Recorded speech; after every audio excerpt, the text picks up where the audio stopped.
Okay, ngayong araw ng mga patay, atin pong pag-usapan ang tungkol sa patay.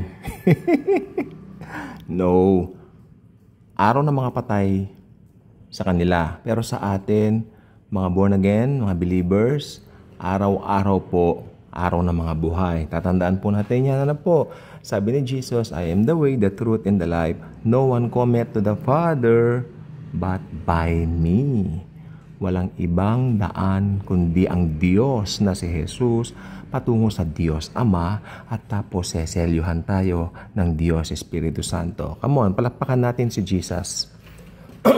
Okay, hindi naman po ito masyadong formal na Bible study.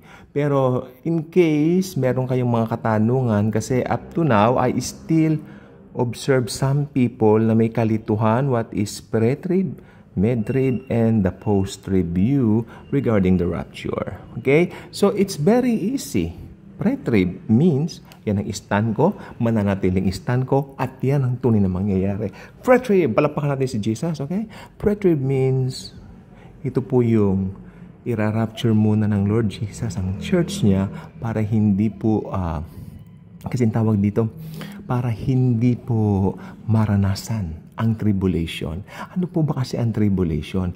Bakit aalisin ng Diyos na si Jesus ang kanyang church bago ito dumating? Abay, bago dumatal ang tribulation, tatanggalin na tayo rito. Why? Dahil ang tribulation po, it's not a joke. Hindi biro. Ito po ay seryosong bagay. Kaya mga nagsasabi, especially nung COVID-19 season, naalala po nyo, sabi nila, ako po, moderna yung sa akin.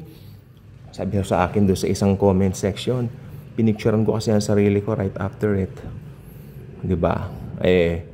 Meron na raw akong tatak ng halimaw. Hindi ko pinapansin nung una, pero nung lagi akong binabara sa GC, sabi ko, sabi niyo po, nandito na yung tatak ng halimaw. Sino po bang halimaw? Hindi na sumagot. So mga ganyan, wag natin patulan. Ako hindi ako pumapatol. I am very positive regarding those things. Sayang lang ang laway ko dyan, no? So, yun ang sabi po nila. Tribulation daw.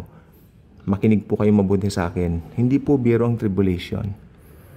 Matinding kapighatiang hindi pa nararanasan ng daigdig, hindi na mararanasan pa, at kailanman hindi na mararanasan pa. This is something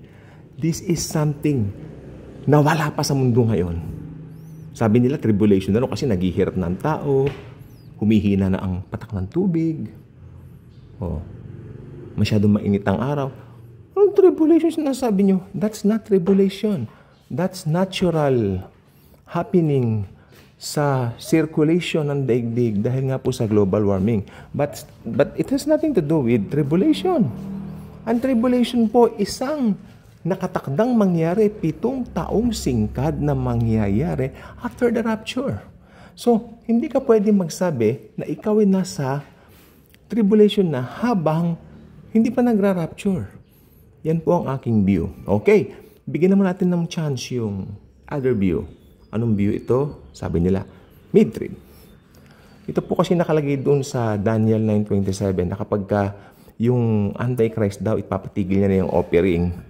Doon daw yung start ng Great Tribulation. Ako naniniwala po ako doon Kasi yung first 3.5 years, tribulation. Tapos yung susunod, na second and a half, yun yung Great Tribulation kasi grabe na po yung pagdadaanan ng mundo doon.